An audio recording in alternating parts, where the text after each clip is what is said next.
ইরানের সর্বোচ্চ নেতা আয়াতুল্লাহ আলী খামেনির বর্তমান অবস্থান নিয়ে আন্তর্জাতিক গণমাধ্যম ও বিভিন্ন সূত্রে ব্যাপক বিভ্রান্তিকর ও পারস্পরিক বিরোধী দাবি উঠেছে। ইসরায়েল ও যুক্তরাষ্ট্রের কথিত যৌথ সামরিক অভিযানের পর তার মৃত্যু সংক্রান্ত গুজব ছড়িয়ে পড়লেও এসব তথ্য এখনও পর্যন্ত স্বাধীনভাবে নিশ্চিত হয়নি। কিছু ইসরায়েলি গোয়েন্দা সম্পর্কিত সূত্র এবং কয়েকটি গণমাধ্যমের দাবি অনুযায়ী আয়াতুল্লাহ আলী খামেনি একটি বড় ধরনের যৌথ হামলায় নিহত হয়েছেন।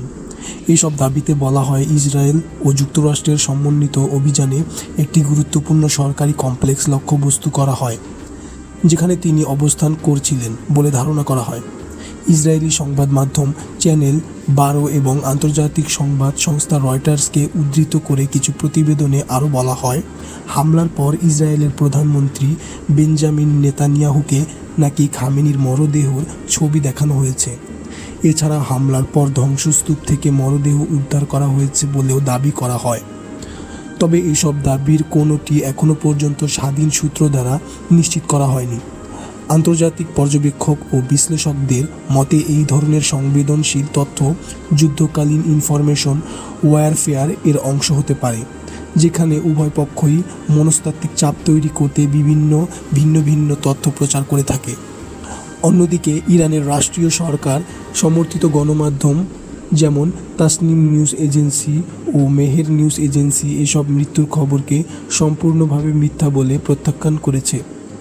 তাদের ভাষ্য অনুযায়ী আয়াতুল্লাহ আলী খামেনি জীবিত আছেন এবং তিনি দেশের শীর্ষ নেতৃত্বে দৃঢ়ভাবে দায়িত্ব পালন করছেন।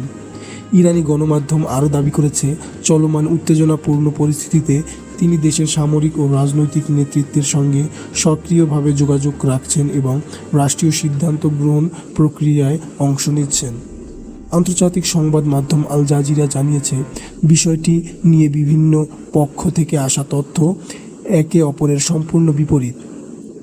এদিকে কিছু পশ্চিমা ও ইসরায়েলি ঘনিষ্ঠ সূত্র মৃত্যুর দাবি করছে। অন্যদিকে ইরান এই খবরকে ভুয়া ও অপপ্রচার হিসেবে উল্লেখ করেছে। এর আগে কিছু প্রতিবেদনে দাবি করা হয়, যুক্তরাষ্ট্র ও ইসরায়েলের যৌথ হামলায় একটি গুরুত্বপূর্ণ প্রেসিডেন্সিয়াল বা সরকারি কমপ্লেক্স ব্যাপক ক্ষয়ক্ষতি হয়েছে। পরবর্তীতে নিউ ইয়র্ক টাইমসের প্রকাশিত স্যাটেলাইট ছবিতে ওই স্থান বড় ধরনের ধ্বংসযজ্ঞের চিহ্ন দেখা গেছে বলে উল্লেখ করা হয়, যেখানে ভবনগুলো প্রায় সম্পূর্ণ ধ্বংস হয়ে গেছে। তবে বিশেষজ্ঞরা বলছেন, শুধু স্যাটেলাইট ছবি বা একক সূত্রের ভিত্তিতে কোনো উচ্চ পর্যায়ের রাজনৈতিক নেতার মৃত্যু নিশ্চিত করা যায় না। বিশেষ করে এমন সংবেদনশীল ও যুদ্ধ সম্পর্কিত পরিস্থিতিতে বর্তমান অবস্থায় আয়াতুল্লাহ আলী খামেনির মৃত্যু বা জীবিত থাকার বিষয়ে কোনো আন্তর্জাতিকভাবে স্বীকৃত ও নির্ভরযোগ্য প্রমাণ পাওয়া যায়নি। ফলে পরিস্থিতি এখনও অনিশ্চিত এবং বিভিন্ন দেশের মিডিয়া ও সূত্রের মধ্যে তথ্যগত দ্বন্দ্ব অব্যাহত রয়েছে। বিশেষজ্ঞরা মনে করছেন, এই ধরনের খবরের ক্ষেত্রে যাচাই ছাড়া তথ্য প্রচার আরও উত্তেজনা বাড়াতে পারে এবং আঞ্চলিক অস্থিতিশীলতা তৈরি করতে পারে।